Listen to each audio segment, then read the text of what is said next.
Alright guys, today we're going to do the first episode of Jake's Tech Talk. We're going to be talking about iOS 8 today, how impressive it is, what it really is at its basis level. Um, Honestly, this is a topic that I get a little rowdy over because I hate, there's nothing wrong with Apple products. The iOS is actually it's very nice, it's very incredible in how it works and how simple it is for people to follow.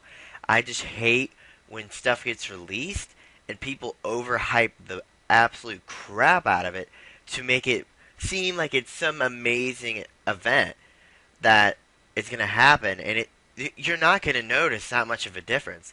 iOS 8 really should have been just an update to iOS 7. It just, for me, it seems like something that iOS 7, like, it already looks the same, and then it's just a couple more features that could be added. It seemed like Apple rushed iOS 8 and made it not as impressive as previous generations of iOSs. Like iOS 7 came with a new look, a lot of changes came with it, and then like iOS 8 comes, and iOS 8 is really just a rebatch of iOS 7 with some features that you may or may not even use. Um, for instance, the first feature that everybody talks about now is continuity.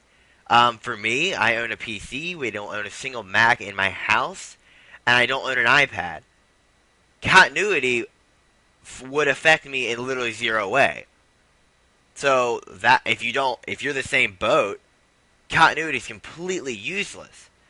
So if you don't know what continuity is, it's basically like if you're in the middle of a text and you're in the general vicinity of your Mac computer, you can pull up the text and just finish the text on your computer. It's the same with emails. You can answer phone calls on your computer and various things like that. That's not that it's not that useful, honestly. I don't know why everyone thinks that's so awesome. I mean, it's just it seems kind of like a gimmicky thing. Like, for instance, like I own a Galaxy S5 right now, and I love typing on it. I love the swipe experience, and I love all of that. I wouldn't even want to use my computer in any manner to text at all. So there's no reason for me to even want the continuity feature. So it's a little overhyped.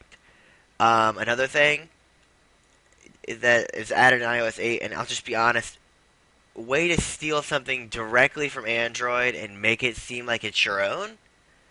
The third party keyboards. For instance, the most famous third party keyboard by far is probably Swipe.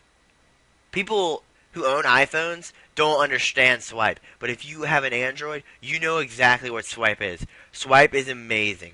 If you use it and you understand it, it literally saves like if you probably calculate how much like time you save a year just using Swipe, it probably will be like a day because I text so much and Swipe's like so much faster than just, you know, manually ticking in every key, and especially with the width of an iPhone, my thumbs are so big that there's no way I could have a pleasurable experience typing on an iPhone.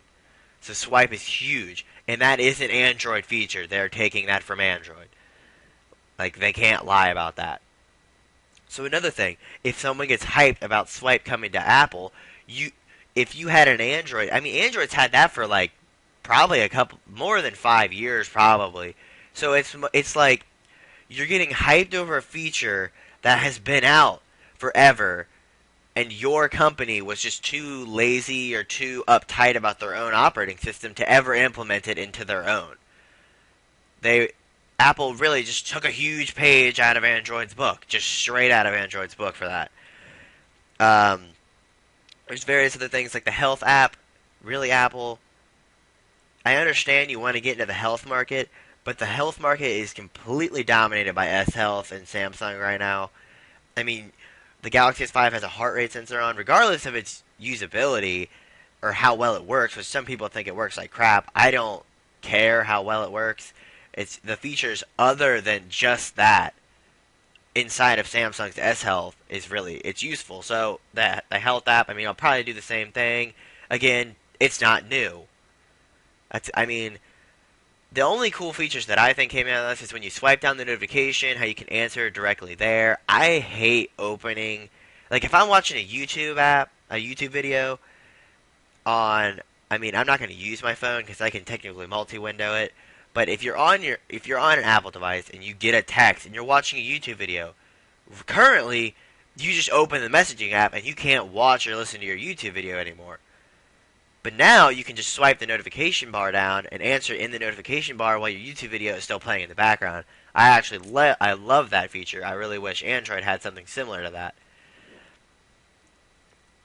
I mean, update like in my just personal opinion, I like iOS, but it's not the customizability that you get out of Android. The only thing that I really compliment iOS on is just the messaging app in its entirety. Regardless of the keyboard, the way the messages is actually set up on iOS it's really phenomenal. The way that you can have group chats and how simple it truly is really it's I'm not going to say it's revolutionary because it sounds like I would be the Apple person talking about it himself using some fancy adjective, but I really love the group messaging on iOS. It's on Android. It seems to not work nearly as well as it does on Apple. And group messaging is huge for me. I use group messaging all the time.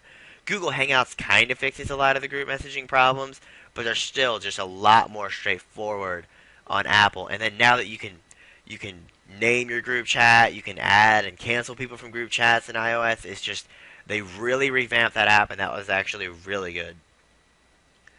I mean, they added a couple photo features. No one cares. They're useless. Safari gets a bit of an update. They're just it just seems like a bunch of stuff that shouldn't be considered as revolutionary as people think it is. Most of the features on here, for instance, like battery usage per app, like that's been on Android forever.